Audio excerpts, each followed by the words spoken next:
there's an HBO documentary that the Jackson family has tried to stop, but it is airing. And this, and these are not allegations we've never heard before. But when you have somebody that says, I was one of the main little boys that spent time with Michael Jackson, and now that he has passed away, because one of the things, that's the first thing I was asking Greg about in the kitchen, we were talking about it, is you have to look at the motivation for these things, and I certainly don't know the truth. And the Jackson family, I understand their response, and I think it's correct, saying he's not here to defend himself. He has defended himself in the past. No one's ever found him guilty of any of this as far as any kind of. Now, he did pay a settlement on the first one. He did, you're right. That hurt. But some of his defense, Rick, has not been sparkling in the past. No, I don't think any of these two were ever ones that filed against him. That's right. They actually testified on his behalf. Yeah. And I think one of the things that we're finding here that is, I'm just saying it's believable. I don't know the truth, but it is okay for us to take things that are presented to us and say, well, here's my assumption, and that's all it can be, or my theory, is that these guys said the reason why they never really went after him and even helped him while he was alive is that they didn't want to see him go to jail. They actually were his friends, and they did love him, and not in any bizarre way. Yeah. Meaning they were connected to him, and yes, he did some things to them that they said later in life they realized, hey, that wasn't right. Yeah. That shouldn't have happened. But they also had normal times with him when it wasn't that way. Right. And they said that they didn't have a desire to destroy him.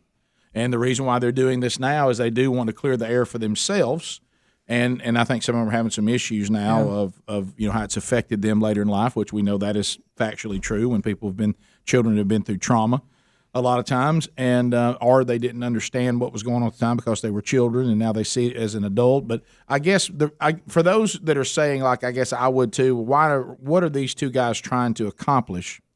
They're one of their reasons is saying we didn't want to destroy him when he was alive because we actually liked him. Well, here's right. From what I saw, and again, I haven't seen it all. Yeah. But here's the part I don't understand.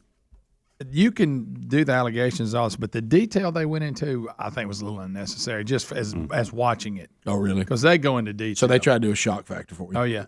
But here's another thing. I forgot about this. After the second part last night, Oprah had the two guys, there was a special with her, and it's almost like, I think from what I saw, that she is like, I guess she believes what they say or whatever. Mm-hmm. Well, was she trying to get both of them on Weight Watchers? Right, that may have been been the that, stock drop, but it was something. But Oprah, and again, good. guys, I've seen only parts because I picked up part one because they replayed it I probably saw the last 40 minutes of it, and then part two I made it. I don't know. I kept falling asleep, but me personally, again, and I grew up Michael Jackson, blah blah blah, world's greatest entertainer at the time. But I never paid that much attention then, I guess, as I just didn't. Well, we weren't really into that kind of music. Yeah. He was a guy that in a genre of music we didn't care that much about that we liked in that genre. Yeah. We acknowledged his guys, talent, but I didn't follow his every move or have posters of him or anything like that. But when it shows him, and this is when he's at the height of his game, I'm talking about the big as ever, and he's on tour in all these countries, and he always has a little boy with him. Not different ones, not just one, but different ones, and holding their hand, walking. And like this kid here, I think, filed a suit against him. He was one of the others. And they talk about how they got older, then they would get replaced. And then when all of a sudden he needed them to testify, then he'd come back and start, having something to do with them again. But the fact that he would parade around, first of all, looking the way he looked, bizarre, and he always was holding hands with a little boy, different ones. Right. I mean, shouldn't somebody went, hey, guys, something weird's going on here. The children are the future. Never. Never. But you know what I'm saying? It just, that should have been, it's like he was right there in front of you. You didn't want to believe it, Greg. I didn't want to believe it. Look, the two things, I cannot believe I've lived long enough that I'm having to wrap my mind around two things. Bill Cosby was a sexual predator and Michael Jackson was a pedophile. Those are two very difficult things for us to want to believe. Yeah. I mean, he's dressed up in an admiral suit, walking around with a little kid dressed up in some crazy suit. And with one glove on. Yeah, I mean. So you're screaming at the TV? Well, there it is. Because you look at this, you go, okay. Like, did anybody ask, why is that child with you? There were times when he had like terminally ill children and all that. That's what I was these saying. were not. These were just somebody's kid. Right. That is with Michael Jackson, the world's largest, biggest entertainer in the world.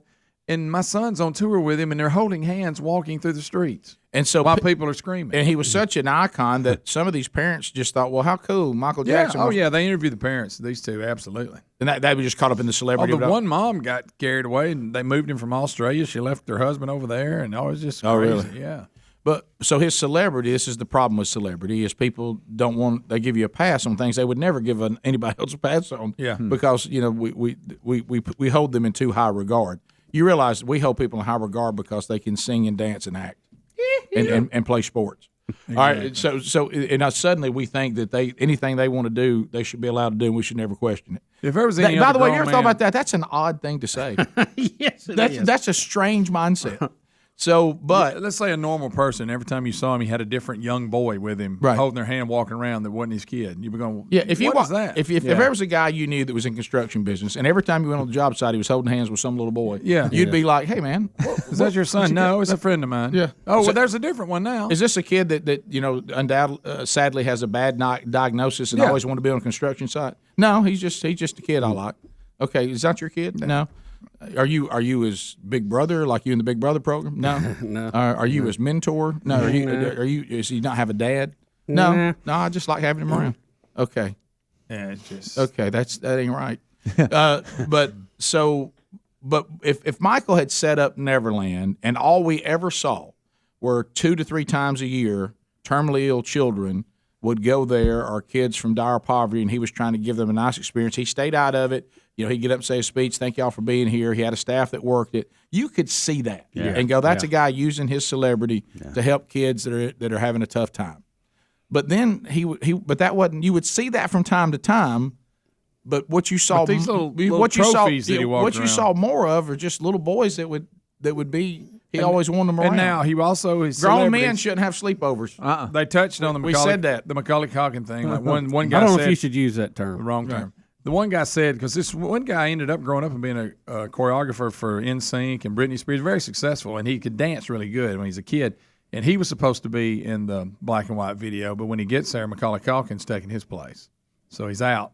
And Macaulay Culkin has testified that he's never had nothing happen to him. And then I think that crazy Corey guy, same way. Corey Feldman. Well, you can't tell between the people who just wanted to be around him, and was there abuse, or are these people all trying to make a nickel off of it now? It's just hard to tell. It is. But there's a lot of smoke. A lot of oddity. I give you that. Yeah. But just him parading them kids around creeped me out. Yeah.